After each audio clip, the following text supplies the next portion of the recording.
সীমা লঙ্ঘনের সাহস একটা অন্তর্বর্তীকালীন সরকার কোন ম্যান্ডেটে পায়? মানে ডক্টর ইউনূসের বোধহয় ধারণাও নাই, সম্ভবত 7-এর পাঠ্য বইয়ে এই কথা লেখা আছে। আর এই বাংলাদেশে এখন প্রতি বছর 7-8 লাখ গ্র্যাজুয়েট মানে স্নাতক পাশ করা শিক্ষিত লোক, শিক্ষিত ছেলে মেয়ে বেরিয়ে আসে বিশ্ববিদ্যালয় থেকে। মানে ডক্টর ইউনূসের স্বভাব তো সেই 70-এর পর থেকেই ভিক্ষা করে করে টাকা আনা। তা জাহাঙ্গীর আলম চৌধুরী তিনি নিজেও বলছেন যে তদন্ত করতে খুব দেরি হয়ে যাচ্ছে, কারণ অসংখ্য মানুষকে মামলার আসামি করা হয়েছে। তবে অসংখ্য মানুষকে মামলার আসামি করা নিয়ে তাদের কোনো আপত্তি আছে বলে মনে হচ্ছে না। এবং দেখুন, আপত্তি তো আপনি আমিও করিনি। মানে যখন শমী কায়সারকে ধরে নিয়ে যাওয়া হলো, তিনি নাকি গুলি চালিয়ে হত্যা করেছেন জুলাই আন্দোলনের অংশগ্রহণকারীদের, যখন ফারজানা রূপা, শাকিল আহমেদ, মোজাম্মেল বাবু, শ্যামল দত্ত কিংবা আসাদুজ্জামান নূর, মানে সঙ্গীত শিল্পী মমতাজ, মানে এরা আওয়ামী লীগের সমর্থক, কট্টর সমর্থক, এদের অনেকে যুদ্ধাপরাধের বিচারে আওয়াজ তুলেছিলেন। এসব তো আপনাদের মূল আপত্তি কিংবা আপনাদের ঘৃণার জায়গা, এবং আপনারা মনে করছেন এসব করে তারা ফ্যাসিবাদ টিকিয়ে রেখেছিলেন, কাজেই তাদের বিচার হওয়াই দরকার। একদিকে ডক্টর ইউনূস বলছেন আমরা কিচ্ছু বুঝি না, আমরা বলি টাকা দেন ভোট দিয়ে দিব, আমরা দ্বিকক্ষ বিশিষ্ট টার্লামেন্টের কথা কোনোদিন শুনি নাই। অন্যদিকে দেখেন, আপনি পত্রিকা ঘেটে হয়রান হয়ে যাবেন। সংস্কার প্রস্তাবগুলো বাংলাদেশে ডক্টর ইউনূসের গড়া ঐকমত্য কমিশনে সংস্কার খেলার নামে একটা বড় অশ্বডিম্ব প্রসবের ঘটনা ঘটছে। মানে একটা ঘোড়ার ডিম প্রসবের আলোচনা চলছে মাসের পর মাস। আর ডক্টর ইউনূস দেশে দেশে গিয়ে গিয়ে এই প্রচার করে আসছেন যে তারা বিরাট সংস্কার আনছেন। দেখেন, বাংলাদেশের রাজনীতিতে, বাংলাদেশের সমাজে, বাংলাদেশে যেভাবে চলছে তাতে আমরা কোন সংস্কার চেয়েছিলাম? নিশ্চয়ই আপনি আমিও যে পরিবর্তন চেয়েছিলাম তার একটা বড় পরিবর্তন ছিল বাংলাদেশে দুর্নীতি কমে আসবে, বাংলাদেশে জোর জার মুলুকতারের আচরণ কমে আসবে, বাংলাদেশে যার হাতে যত শক্তি, যার হাতে যত ক্ষমতা সেই লুটপাট করবে, সেই চুরিধারি করে বেড়াবে, এবং সে যা বলবে তেমন ভাবেই বিচার বিভাগ চলবে, আদালত চলবে, আইন আদালত সব একই গোষ্ঠীর নিয়ন্ত্রণে থাকবে। কাউরান বাজার থেকে সর্বোচ্চ আদালত, সেসব থেকে আমরা মুক্তি। ডক্টর ইউনূসের সরকার যে সংস্কার নিয়ে এসেছেন তাতে আমরা দেখতে পাচ্ছি বাংলাদেশের সর্বোচ্চ আদালত থেকে একেবারে স্থানীয় সরকারের ইউনিয়ন পরিষদ পর্যন্ত প্রত্যেকটি পদ পদায়ন হয়েছে মবের মাধ্যমে, তাদের ছাত্রদের সিদ্ধান্তে। আমরা দেখছি এই গুণধর ছাত্ররা ডক্টর ইউনূসের, তারা পাঠ্যপুস্তক বোর্ড থেকে কাগজ বাণিজ্য করে 400 কোটি হাতিয়ে নিচ্ছে। তার উপদেষ্টা আসিফ মাহমুদের পিএস সারা বাংলাদেশ জুড়ে পদ পদায়ন করে শত শত কোটি টাকা হাতিয়ে নিচ্ছে। তারা যাচ্ছে নগদ ঠিক করতে গিয়ে সেখানে নিজেদের বউ সহ আত্মীয় স্বজনের চাকরি দিচ্ছে, আবার শত শত কোটি টাকা হাতিয়েও নিচ্ছে। আমরা দেখলাম সারা বাংলাদেশ জুড়ে সকল সরকারি দপ্তরে ছাত্র সমন্বয়ক নামে একটা পদ সৃষ্টি করে মন্ত্রণালয় থেকে শুরু করে থানা পর্যন্ত একটা নতুন ঘুষ বাণিজ্যের জায়গা তৈরি হলো। এই তো নতুন বাংলাদেশ। এই নতুন বাংলাদেশই তো ডক্টর ইউনূস গড়ছেন, আর বড় বড় কথা সংস্কার সম্পর্কে বলে বেড়াচ্ছেন। তার সুযোগ দেওয়া হয়েছে এবং তারাই নির্ধারণ করে ফেলছেন বাংলাদেশের জনগণ কি সে মহান সংস্কার যার জন্য তীর্থের কাকের মতো এতদিন বসেছিল এবং আরো কতদিন যে বসে থাকতে হবে তার কোনো ঠিক নেই। এই সম্প্রতি ডক্টর মোহাম্মদ ইউনূস যখন ব্রিটেনের বিখ্যাত থিঙ্ক ট্যাঙ্ক সেই চ্যাথাম হাউসের প্রধান নির্বাহী তাকে মুখের উপরই জিজ্ঞেস করলেন যে এই সংস্কারের দায়িত্ব আপনি নিতে গেলেন কেন? মানে সংস্কার তো করা উচিত নির্বাচনের মাধ্যমে যে দল সংখ্যাগরিষ্ঠ হয়ে ক্ষমতায় আসবে এবং সংসদে যাদের প্রতিনিধিত্ব থাকবে তাদের সিদ্ধান্তে, তাদের বিবেচনায়, তাদের উপর ছেড়ে দিলেন না কেন? ডক্টর ইউনূস তখন কি উত্তর দিলেন?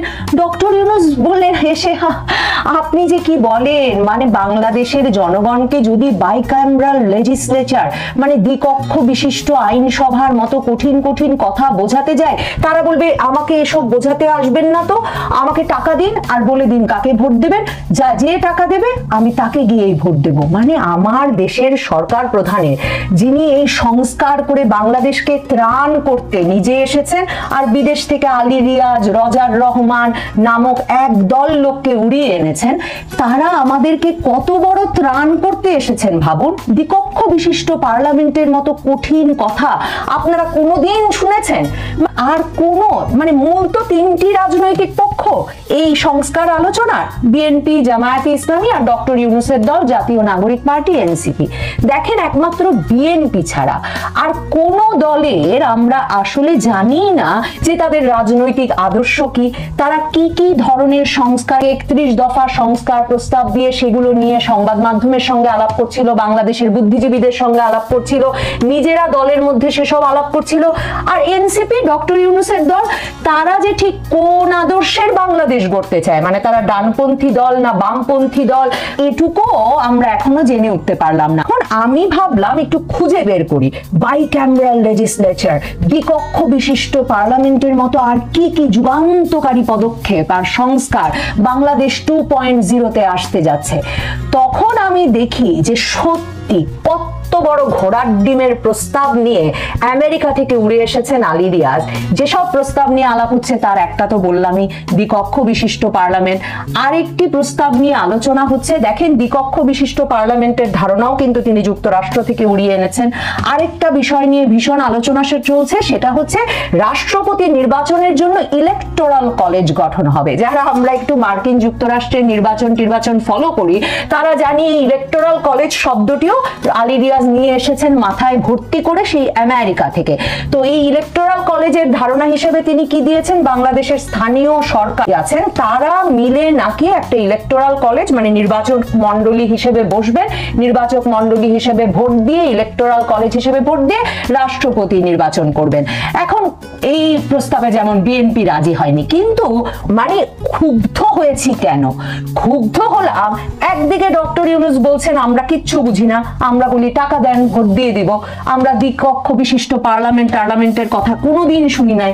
অন্যদিকে দেখেন আপনি পত্রিকা ঘেটে হয়রান হয়ে যাবেন, সংস্কার প্রস্তাবগুলো মূলত কি সেই আলাপ কোথাও খুঁজে পাবেন না। তার মানে এই যে বলা হচ্ছে জুলাই আগস্টের আন্দোলন ঘটিয়েছে ছাত্র জনতা, তার মানে ওই গুটি কয় এনসিপির নেতা ছাড়া ছাত্র জনতার প্রতিনিধিত্বকারী বলেও আমাদের কাউকে বা জনগণের কোনো অংশকে ডক্টর ইউনূসের বুঝবেন যে খুব খেটে সাংবাদিকতা করে যে সংবাদ মাধ্যমগুলো, তারা খুঁজে খুঁচিয়ে নানা সময়ে কি নিয়ে আলোচনা হচ্ছে, সেটাতে কি প্রস্তাব আছে, এমন নানা বিষয় খুঁটিয়ে বের করে এমন ভাবে কয়েকটি ইস্যু তুলে আনতে পেরেছে আপনার আমার জন্য যে আপনার নিজেকে মনে হবে একজন ক্ষুধার্ত কুকুর যে অপেক্ষা করছেন যে সরকার যদি সংস্কার প্রস্তাবের কয়েকটি হাড্ডি আপনার দিকে ছুড়ে দেয় তাহলে সেই হাড্ডি কুড়িয়ে নিয়ে আপনি পরীক্ষা করে দেখবেন এটা খাওয়ার যোগ্য কিনা। মানে এ ধরনের অবহেলা, এ ধরনের অনাচার, এ ধরনের মাত্রাতিরিক্ত সীমা লঙ্ঘনের সাহস একটা অন্তর্বর্তীকালীন সরকার কোন ম্যান্ডেটে পায়?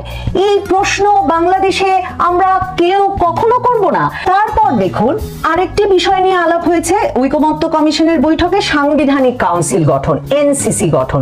তো এই সাংবিধানিক কাউন্সিলে বিএনপি নেতার বরাতে সংবাদ মাধ্যমে খবর দেখলাম যে রাষ্ট্রপতিকে প্রধান করে 9 সদস্যের একটা কমিটি হবে, সেখানে প্রধানমন্ত্রী থাকবে, উচ্চ কক্ষ নিম্ন কক্ষের স্পিকার থাকবে, কারণ যেহেতু ওই যে বাইক্যামেরাল লেজিসলেচার গঠিত হচ্ছে, বিরোধী ডেপুটি স্পিকারকে নিয়ে এই এনসিসি গঠিত হবে। এই এনসিসি কাকে নিয়োগ দেবে আমি তন্ন করে খুঁজেও সে বিষয়টি আসলে খুঁজে পেলাম না। তার মানে কেউ আমাকে জানাতে চায় না, আপনাকে জানাতে চায় না, জনগণের কোনো অংশকে জানাতে চায় না এই এত বড় সিদ্ধান্তের ব্যাপারে। তো বিভিন্ন দলের আপত্তি থেকে যেটা বুঝলাম, এই সাংবিধানিক কাউন্সিলের পরে রাষ্ট্রপতিকে নিয়োগ দেবে, সশস্ত্র বাহিনীর প্রধানদের নিয়োগ দেবে, বিচারপতিদের নিয়োগ দেবে এবং মানবাধিকার কমিশন, দুর্নীতি দমন কমিশন সহ স্বাধীন কমিশনগুলোর সদস্যদের নিয়োগ দেবে। তো আপনি ভেবে দেখুন যে এই প্রেসক্রিপশনের বান্ডিল, এই দিস্তা কাগজ কোথা থেকে আলী রিয়াজ বা ডক্টর ইউনূস সরকার নিয়ে এলেন যে সেই দিস্তা কাগজ তারা স্প্রেডশিটে ফেলে হ্যাঁ না ভোটের জন্য আর এখন আলোচনা করে নিজেদের মধ্যে বাকবিতণ্ডা করে মাসের পর মাস ইউনূস সরকারকে মসনদে বসিয়ে রাখবার জন্য সময় নষ্ট করার এক মহা সুযোগ পেয়ে গেল ঐকমত্য কমিশন। এখন তারা বলছে জুলাই সনদ সেসব বিষয় নিয়েই হবে যেসব বিষয়ে আপাতত রাজনৈতিক দলগুলো একমত হবে এবং জুলাইয়েই তারা জুলাই সনদ ঘোষণা করে দেবে। এখন দেখুন, আমি যেটা দেখছিলাম দ্বিকক্ষ বিশিষ্ট পার্লামেন্ট, সেটাতেও জামায়াতে ইসলামী চায় আনুপাতিক প্রতিনিধিত্ব পদ্ধতিতে নির্বাচন হোক। তার মানে যেই দল যত শতাংশ ভোট পায় সেই দলের সেই অনুযায়ী প্রতিনিধিত্ব থাকুক উচ্চকক্ষ নিম্নকক্ষে, কারণ তারা জানে সরাসরি ভোটে তাদের পক্ষে বড় ধরনের কোনো প্রভাব রাখা কোনো কক্ষে সম্ভব হবে না। বিএনপি তাতে রাজি নয়। বিএনপি সাংবিধানিক কাউন্সিলকে যেভাবে দেখতে চায় জামায়াতে ইসলামী এনসিপি সেভাবে দেখে না। বিএনপি বিপক্ষে অবস্থান নিয়েছে, সংসদ নেতা, দলীয় নেতা এবং প্রধানমন্ত্রী হিসেবে একই ব্যক্তি থাকতে পারবে না এমন প্রস্তাবের। অন্যদিকে জামায়াতে ইসলামী এনসিপি